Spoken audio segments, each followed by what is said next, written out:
A experiência de empatia foi uma viagem de pesquisa que passamos por 40 países ao longo de 400 dias e sempre escolhendo, assim, visitar vilarejos rurais, campos de refugiado. Era completamente fora daquele circuito turístico que, enfim, a gente está mais acostumado, mas a proposta era justamente essa, era acessar os lugares que ninguém quer ir, que ninguém quer conhecer, e que é onde, de fato, as pessoas têm que se virar nos 30 para enfrentar todos esses desafios das desigualdades. O nosso compromisso, o meu pessoal, é com o Brasil. Então, acho que todas as experiências que eu tive, que são fora do meu país, elas são extremamente relevantes e significativas para eu olhar para o Brasil com mais compaixão, com mais, enfim, a gente olha para a nossa casa com um pouco mais de cuidado, coisa que às vezes a gente não faz quando a gente não conhece nada além daquilo, né? Mas a gente já tinha uma atuação forte em voluntariado. Eu, como advogada, trabalhava muito com pro bono no Brasil, então eu conhecia muitas comunidades em São Paulo.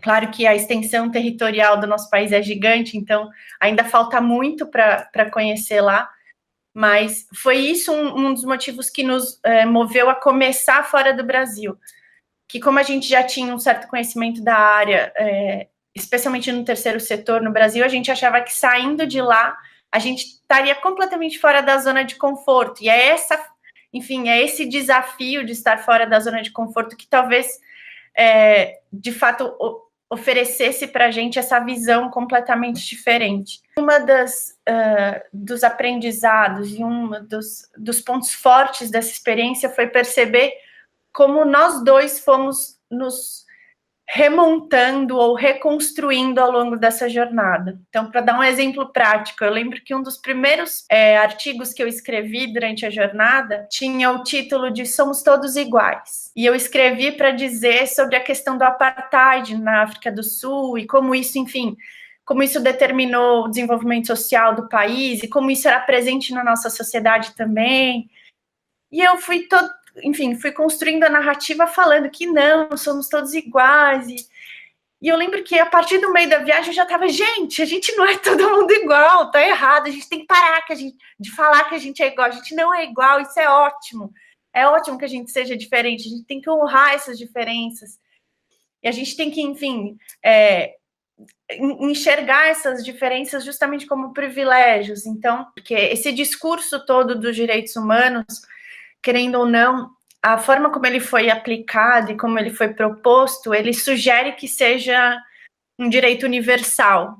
E essa universalidade, em tese, anula o que é diferente, né? O que é peculiar de cada um. E não precisa ser assim. Tem um autor, ele se chama Brian Turner. Então, ele sugere que o ponto em comum da humanidade acaba sendo a experiência da vulnerabilidade. E é muito nobre pensar nisso, né? Porque se a gente abraça esse conceito, a gente se permite ser vulnerável, mas também reconhece a vulnerabilidade do outro como um grande ponto em comum, né? Nesse ano que a gente ficou viajando, as condições que a gente vivia de alojamento, essas coisas, eram muito, muito diferentes do que a gente estava acostumado.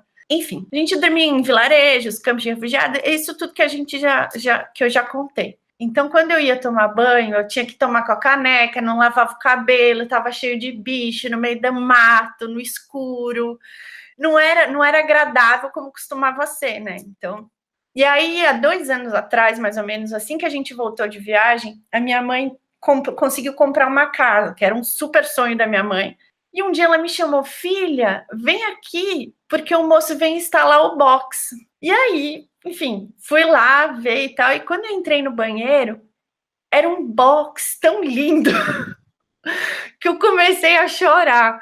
Mas assim, não chorei copiosamente, mas eu fiquei tão emocionada que eu chorei. Aí minha mãe olhou e falou assim, Gabriele, o que deu errado? O que tá acontecendo?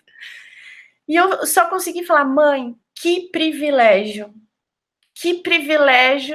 você poder tomar banho num banheiro como esse. Foi muito emocionante para mim, para minha mãe foi também, mas eu sempre conto essa história porque eu acho que um dos grandes aprendizados também dessa viagem é como a gente às vezes naturaliza os vários privilégios que a gente tem, né? Então, acho que tem essa também, de passar a ser mais presente e atenta aos pequenos detalhes que, para nós, enfim, passam despercebidos só porque a gente nunca teve que lidar com o diferente, né?